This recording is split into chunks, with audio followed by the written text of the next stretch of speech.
सुमन्दामि भन्ते द्वारते नमो तस्।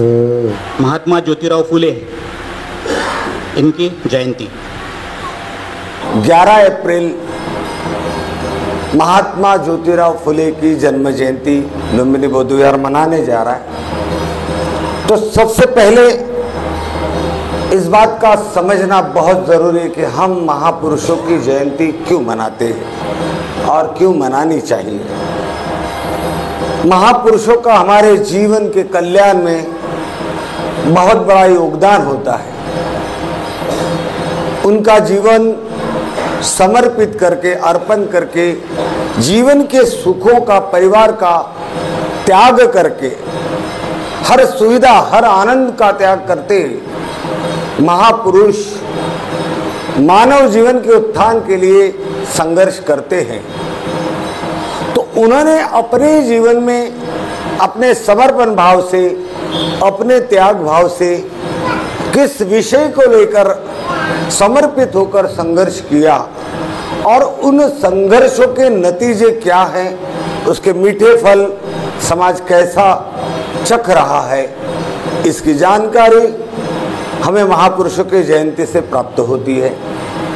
जिसे जानकारी नहीं होती है उसे जानकारी मिलती है, और जिन्हें जानकारी होती है उनके जानकारी में और अधिक जानकारी प्राप्त होती है। महात्मा ज्योतिराव फुले जी को भारतीय सामाजिक क्रांति का अग्रदूत माना जाता है और भारत का राष्ट्रपति भी कहा जाता है।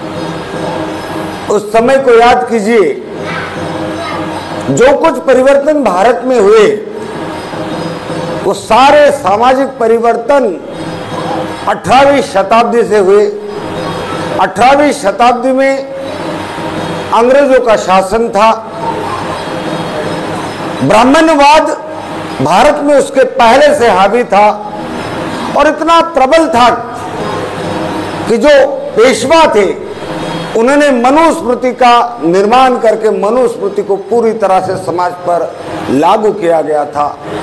शूद्र, अतिशूद्र, वंचित इन लोगों का जीवन जीना दुष्कर हो चुका था। ऐसे में अंग्रेज सरकार आई। पेशवा की सत्ता जाने से पूरे भारत भर में ब्राह्मण बौखलाए हुए थे। ब्राह्मण अंग्रेजों से सत्ता वापस प्राप्त करने के लिए तड़प रहे थे। तो भारत को अंग्रेज लूट रहे, अंग्रेजों ने हमारे धर्म की हानि करनी शुरू कर दी है, भारत को लूट रहे, इनको वापस जाओ, यह आंदोलन भारत में शुरू था वो ब्राह्मणों के कारण। लेकिन ब्राह्मण अंग्रेज शासन के खिलाफ बोलते थे, और अंग्रेज शासन के खिलाफ ब्राह्मण इसलिए बोलते थे क्योंकि अंग्रेज भारत का जो सामाजिक व्यवस्था थी और उस सामाजिक व्यवस्था के कारण सामान्य व्यक्ति को जो तकलीफ होती थी, उनके साथ जो अमानुष व्यवहार होता था, असमानता और उनका जो शोषण था, इस नीति के खिलाफ अंग्रेज सरकार थी। अंग्रेज समाज सुधारकों ने इससे पहले निग्रो की गुलामी से अमेरिका सरकार ने, लंदन के सरकार ने, ब्रिटिश सरकार ने निग्रो लोग जो काले लोग होते उनके गुलामी, दासित्व का अंत किया था। और वही चीज भारत में थी। यहाँ का शूद्र, अतिशूद्र, घुमक्कड़ समाज और महिलाएं पूरी तरह से ब्राह्मणवाद के गुलाम थे, दास थे। ये दासत्व भी अंग्रेजों ने महसूस किया था। अंग्रेजों ने सबसे पहले शिक्षा खुली की, यहाँ के लोगों के लिए शिक्षा खुली की। यहाँ सती प्रथा थी, अंग्रेज सरकार ने सती प्रथा बंद की। यहाँ गुलाम प्रथा थी, बंधुआ मजदूर रखे जाते थे। तो वो बंधुआ मजदूर और गुलामी प्रथा को भी ब्रिटिश सरकार ने खत्म किया था। और इस बात को ब्राह्मण समझते थे कि हमारे धर्म की हानि हो रही है, हमारा धर्म का अपमान हो रहे है, और धर्म के नाम पर सामान्य लोगों को बरगलाते थे और अंग्रेज सरकार के सामने विद्रोह के लिए खड़ा करते थे। संत ज्योतिराव फुले एक अच्छे विद्यार्थी थे। उनके पिता गोविंद फुले, फुले उनके सरनेम इसलिए थी क्योंकि वो फूलों का व्यापार करते थे। सातारा तहसील के रहने वाले लोग, एक अंग्रेज अधिकारी कुलकर्णी के सताए हुए लोग, इस फुले परिवार ने उस अंग्रेज अधिकारी का मर्डर कर दिया और रात को पलायन करके पूना की तरफ आए। पूना के नजदीक एक गांव में बसे। उनके नाना जी का नाम था सेतीराव। सेतीराव अंग्रेजों के साथ मिला हुआ था और अंग्रेज अफसरों की सेवा करते थे। उनके बेटे 3 थे, उसमें से एक बेटा बड़ा बदमाश था और 2 बेटे, एक गोविंद और दूसरा भाई। इन्होंने अलग गांव में रहना शुरू किया। वहां ज्योतिराव को पढ़ाई मिलने लगी तो गांव के ब्राह्मण गोविंदराव को बरगलाते थे कि ज्योतिराव को मत पढ़ाओ, ये धर्म की हानि है। फिर भी ज्योतिराव पढ़े। ज्योतिराव की माँ का देहांत एक ही साल, उनके जन्म के 1 साल बाद उनके माँ का देहांत हो जाता है। ऐसे में 10-12 साल तक उनकी पढ़ाई रुक जाती है। ज्योतिराव भारत अंग्रेजों के खिलाफ जो भारत में विद्रोह खड़ा हुआ था उसके सैनिक बनना चाहते थे, लेकिन उनकी जो फूफी थी, फूफी एक क्रिश्चियन अधिकारी के घर में नौकरी करती थी। तो क्रिश्चियन लोग कितने दयालु होते हैं, वो कर्मकांडों में नहीं मानते, अंधश्रद्धा में नहीं मानते, वो शिक्षा सेवा में मानते। इसका प्रभाव उनके फूफी पर था। तो ज्योतिराव को बार बार कहती कि ज्योतिराव, तुम अंग्रेजों के खिलाफ आंदोलन में न खड़ा होकर शूद्र अति शूद्र लोगों के सेवा का काम अगर करोगे, उनके उत्थान का काम अगर करोगे तो ये बहुत अच्छा होगा। ऐसी बातें ज्योतिराव जब सुनते थे तो ज्योतिराव ने निग्रो जो गुलाम थे, दास पिता थे अफ्रीका में, काले गोरे का भेद था और दास पिता थे, उनके किस्से अंग्रेज अधिकारी के किताबों के लेखों से पढ़ी। उन्होंने बहुत सारे अंग्रेज लेखकों के किताब पढ़े और उनके सुधारणावादी तत्वों को जब जाना तब उन्हें लगा कि अगर भारत की आजादी की लड़ाई लड़नी है तो ब्राह्मणों के साथ में अंग्रेजों को भगाने से भारत की लड़ाई नहीं लड़ी जा सकती। यहाँ का जो सामान्य व्यक्ति, जो शोषित है, वंचित है, उनको ब्राह्मणों ने जिस प्रकार से धर्म के नाम पर नकली ग्रंथों की रचना करके, वेदों के नाम पे, सनातन के नाम पे देव देवता कर्मकांड, ईश्वर आत्मा स्वर्ग नरक के नाम पे जो मूर्ख बनाकर उनको दास बना रखा है, गुलाम बना रखा है, ऐसे लोगों को जागरूक करके, ऐसे लोगों द्वारा जब विद्रोह खड़ा किया जाएगा, ऐसे लोगों को, गुलामों को जब जगाया जाएगा, तब ये गुलाम ये लड़ाई लड़ेंगे, तब ये गुलाम समता प्राप्त कर सकेंगे। महात्मा ज्योतिराव फुले ने 18वीं शताब्दी के 1842 में दलित बच्चों के लिए स्कूल के प्रारंभ किया। स्कूल का प्रारंभ किया। ब्राह्मणों ने उन पर ज्यादतियां कि उनके पापा को भड़काने का प्रयास किया, उनको दबाने का प्रयास किया, उनको मार डालने की धमकियां दी।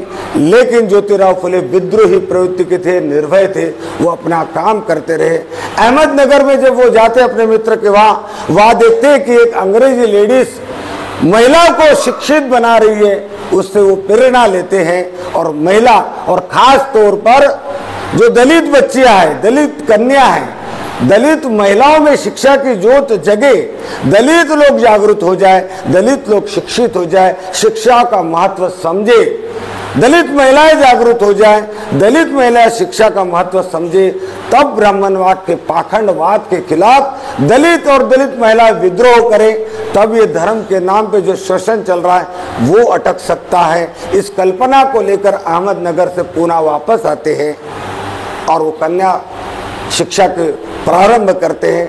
तब ज्योतिराव कहते हैं, शिक्षा बिना मति गई, मति बिना नीति गई, नीति बिना वित्त गया और वित्त जाने से शूद्र का सर्वनाश हुआ।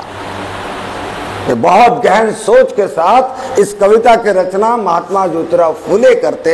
यानी महात्मा ज्योतिराव का पहला टारगेट था, जब तक लोग पाखंडवाद से घिरे हैं, अंधश्रद्धा में डूबे हैं, लिंबू मिर्ची कर्मकांड, देवताओं की पूजा, बाधा, स्वर्ग नरक, आत्मा भूत प्रेत, ये जो कपोल कल्पित बातों में उलझाकर उनका जिस प्रकार से शोषण किया गया है, अगर उनमें शिक्षा की ज्योत जलाते हैं तो तर्कवान बनते, बुद्धिवान बनते, शिक्षित बनते।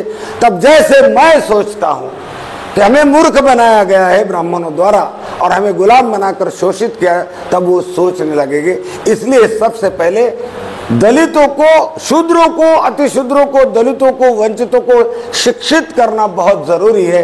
इसलिए ज्योतिबा कहते हैं शिक्षा बिना इनकी मति गई, सोचने समझने की शक्ति गई।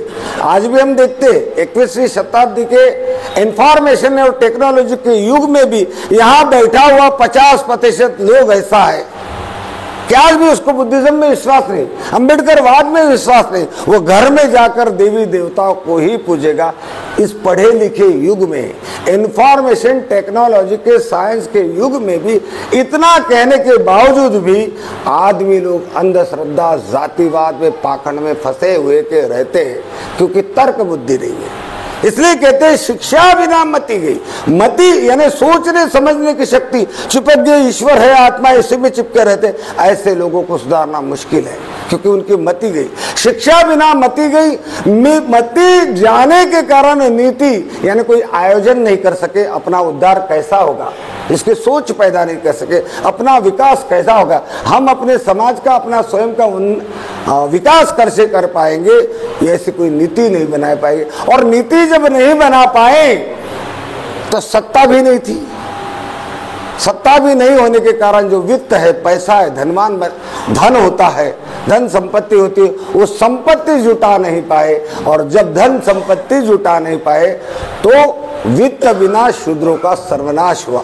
तो कन्याशाला शुरू करते हैं, तो कन्याशाला में महिलाओं को पढ़ाने के लिए कोई ऐसी शिक्षिका उनको नहीं मिलती, तो अपनी पत्नी सावित्री को घर में पढ़ाते हैं। और कन्याशाला में पढ़ाने के लिए जब उसको भेजने लगते हैं, तब जो पूना के ब्राह्मण है ना, ब्राह्मण बहुत बौखला जाते हैं, गोविंद राव पर धमकियां देते हैं, समाज से बहिष्कृत करने की धमकियां देते हैं, मार डालने की धमकियां देते हैं। तब गोविंद राव बार बार अपने बेटे को और अपने बहू को समझाता है और उन्हें समझाया जाता है कि यदि आपको परिवार चुनना है तो आपको ये जो महिलाओं को शिक्षित कर रही है, ये शिक्षा का कार्य रोकना पड़ेगा और परिवार के साथ रहना पड़ेगा, तब तुम मेरे घर में रह पाओगे। लेकिन अगर तुम शिक्षा का कार्य यूं ही इसी तरह से ज्योतिराव को साथ देकर चलाती रहोगी तो आपको इस घर में कोई स्थान नहीं, आपको ये घर छोड़ के जाना होगा।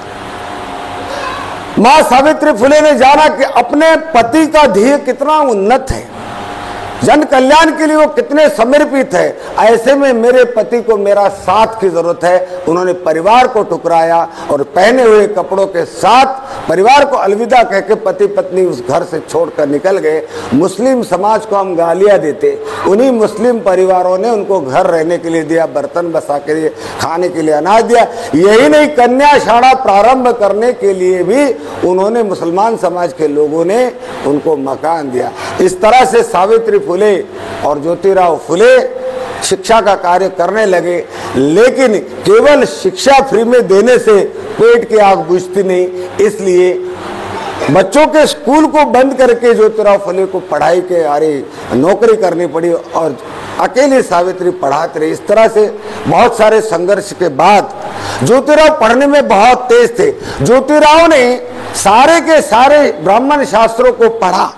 किस लिए पढ़ा कि अपने मित्र ब्राह्मण मित्र के साथ जब उनका ग्रेजुएशन पूरा हुआ तो वो शादी में आमंत्रित थे, उस शादी में वो गए थे। तो जब वो पगड़ी पहनकर अपने ब्राह्मण मित्र के साथ चल रहे थे, दूल्हे के साथ चल रहे थे, सारे ब्राह्मणों के साथ, ब्राह्मणों ने उनको पहचान दिया और ब्राह्मणों ने कानाफूसी करके बोला कि एक शूद्र, उसको शर्म नहीं है, वो बड़ा निर्भय होकर ब्राह्मणों की पंक्ति में आगे बढ़ते जा रहा है। आज को ब्राह्मणवाद से बचाने के लिए, कर्मकांड, स्वर्ग नरक, आत्मा परमात्मा के चक्कर से बचाने के लिए सत्य शोधक मूवमेंट की स्थापना करते, वह अच्छे अच्छे प्रशिक्षक तैयार करते और सत्य शोधक समाज की स्थापना करके अपने समाज को ब्राह्मण या अपने आप को हिंदू कहने वाले हिंदुओं से अलग करते। बड़ी दुख की बात है, ये मूवमेंट बहुत तेज चली भारत में, बहुत तेज चली। बहुत सारे पढ़े लिखे सुधारणावादी ब्राह्मण भी इस मूवमेंट में थे।